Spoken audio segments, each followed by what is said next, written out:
My beloved brothers and sisters in Islam, one of the greatest struggles people face in today's world, silently, inwardly, daily, is overthinking. And so many come forward asking, how do I stop this mental noise?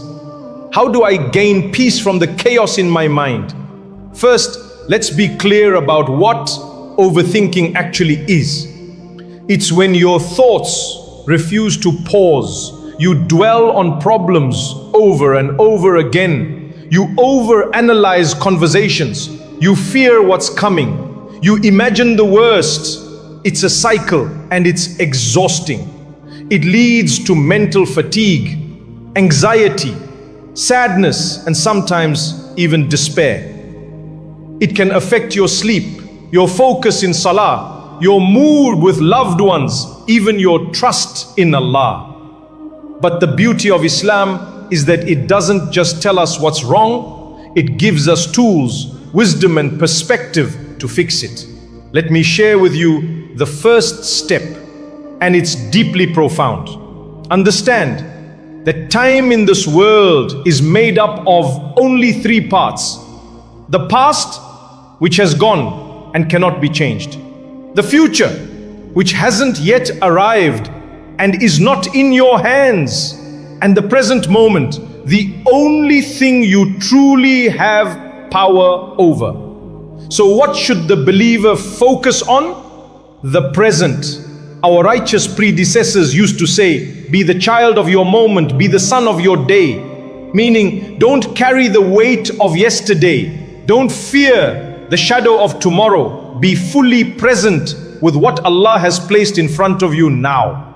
If you've made mistakes in the past, don't let shaitan trap you in guilt and shame. Repent, seek forgiveness, learn, let go. Your past does not define your future unless you choose to live in it. If you're anxious about what lies ahead, your rizq, your marriage, your career, your health, remind yourself, the future is in Allah's hands. And there is no one more merciful, more wise, more caring than Him. Why let your mind swim in what hasn't even happened yet? Now some people may ask, well, is there no healthy kind of worry? Yes, there is one, and it's beautiful. The only concern a believer should carry about the future is the concern of the hereafter. The day we stand before Allah, that's the worry that purifies you. That's the type that brings goodness. Everything else, let it go. Let your heart breathe. Let your mind rest. Trust that Allah will not abandon you. Live in the now. Do your best and leave the rest to Him. This is the first and one of the most powerful steps to overcome overthinking. Another powerful key to overcome overthinking, and one of the quickest ways to calm the restless heart, is to practice gratitude. Yes, just gratitude. Be grateful. Be truly, consciously and consistently grateful for what Allah has given you right now, in this very moment. You see, when your mind is drowning in what ifs and why me and what will happen, the best way to pull yourself out of that storm is to look around you and say, Alhamdulillah, Allah has already given me so much. We often think too much because we feel we don't have enough, or we fear losing what we have. But the moment you shift your focus from what's missing to what's already there, you begin to taste peace. Start here. Alhamdulillah that you are a Muslim.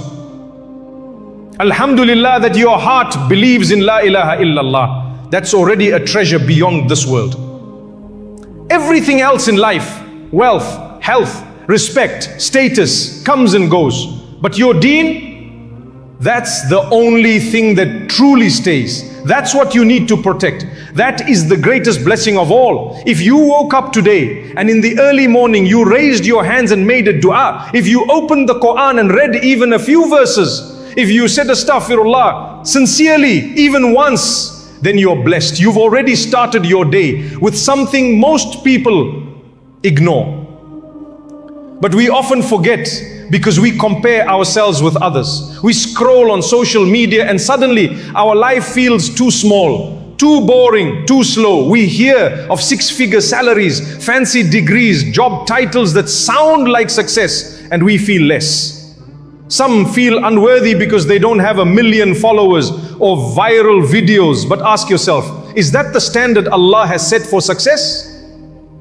The Prophet ﷺ told us something remarkable.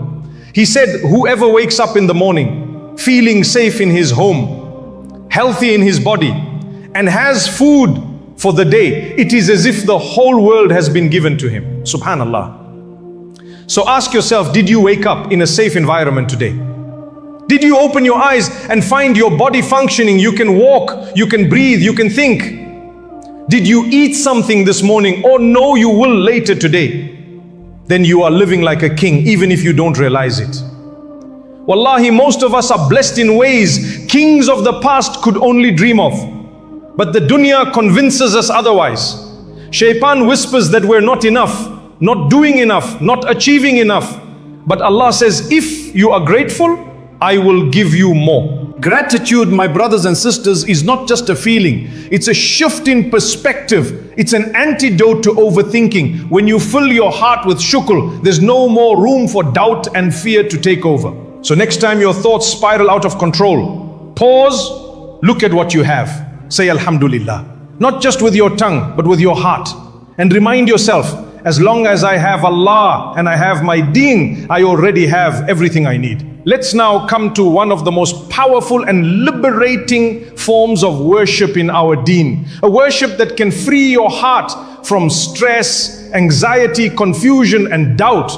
It is the act of tawakkul, placing your complete trust in Allah. You see, many of us overthink because we're trying to control things that were never ours to begin with. We want to know the outcome. We want to guarantee success. We want to be sure everything will work out. But we forget Allah is already managing our affairs. He is already taking care of what we cannot see. He is Ar-Rabb, our Lord, our Master, our Sustainer, the one who nourishes us, guides us, protects us, and never neglects us. When Fir'aun arrogantly challenged the truth, Prophet Musa alayhi salam reminded him, my Lord is the one who gave everything its form and then guided it. When Prophet Nuh alayhi salam was building the ark on dry land, ridiculed by his people, he continued. Why? Because his trust wasn't in what made sense to the people. His trust was in Ar-Rabb, the one who guided him.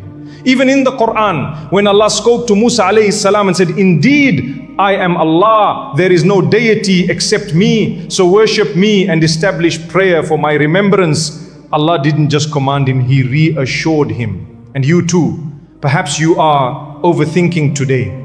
Perhaps you're stressed about what tomorrow may bring, about a job, a marriage, an illness, a test, a family issue, or even your iman. But know this, Allah is already ahead of you in your journey. He knows your fear, He knows your struggle, and He will guide you through it, step by step, until you reach safety, until you reach Him, and He is pleased with you. When shaitan whispers, what if it doesn't work out? What if you fail? What if you lose everything? You remind yourself, Hasbi Allahu la ilaha illa huwa, alayhi tawakkaltu wa huwa rabbul arshil azim. Allah is sufficient for me. There is no deity except Him. Upon Him I place my trust, and He is the Lord of the mighty throne. This is not just a dua, it's a mindset, a lifestyle of surrendering your heart to the one who knows what's best for you, even when you don't. You don't need to carry the burden of the unseen. You just need to walk with faith. Take the means, yes, but place your heart with Allah. Tawakkul is not passive. It is active, living trust. It means you try, you strive, and then you say, oh Allah, I leave it in your hands. You know I don't. You see I cannot. You can. And I trust you completely. And that is how you release overthinking, by knowing that the one who is writing your story is also the one who loves you more than anyone ever could. So stop trying to control what only Allah can manage. Trust Him and you'll find peace. Now let us speak about something deeply unique, something that sets Islam apart from every other religion or belief system in the world. It's one of the pillars of our faith. It is called Al-Qadr. the divine decree of Allah. The belief that everything that happens, whether good or seemingly bad, is by Allah's perfect wisdom, knowledge, and will. You see, in most belief systems, people struggle to explain hardship. They wonder, why did this happen to me? Why didn't I get that job? Why was I rejected? Why did I fall ill? But we as Muslims have clarity.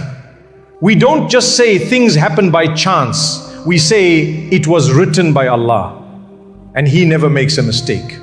When a person truly believes in Qadr, it transforms them.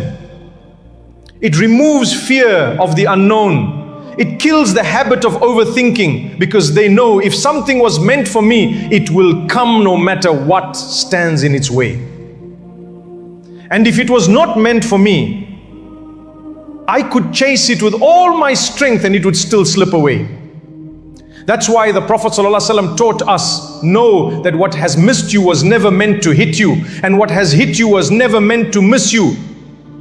This is a mindset, a reality, a way to live. This is what Luqman the wise told his son when he taught him belief in Allah. You will never taste the sweetness of Iman until you believe in Al-Qadr, the good of it and the bad of it. Why? Because Qadr teaches you to stop clinging to this world, to stop thinking, if only I had done this differently, or maybe I messed everything up. No, my brother, no, my sister, you didn't ruin your future, you didn't miss your destiny, you didn't fall behind. You are exactly where Allah wants you to be right now. Maybe it's to teach you patience, maybe it's to elevate your rank, maybe it's to protect you from something you can't see yet. You're not failing, you're being carried by the will of Allah.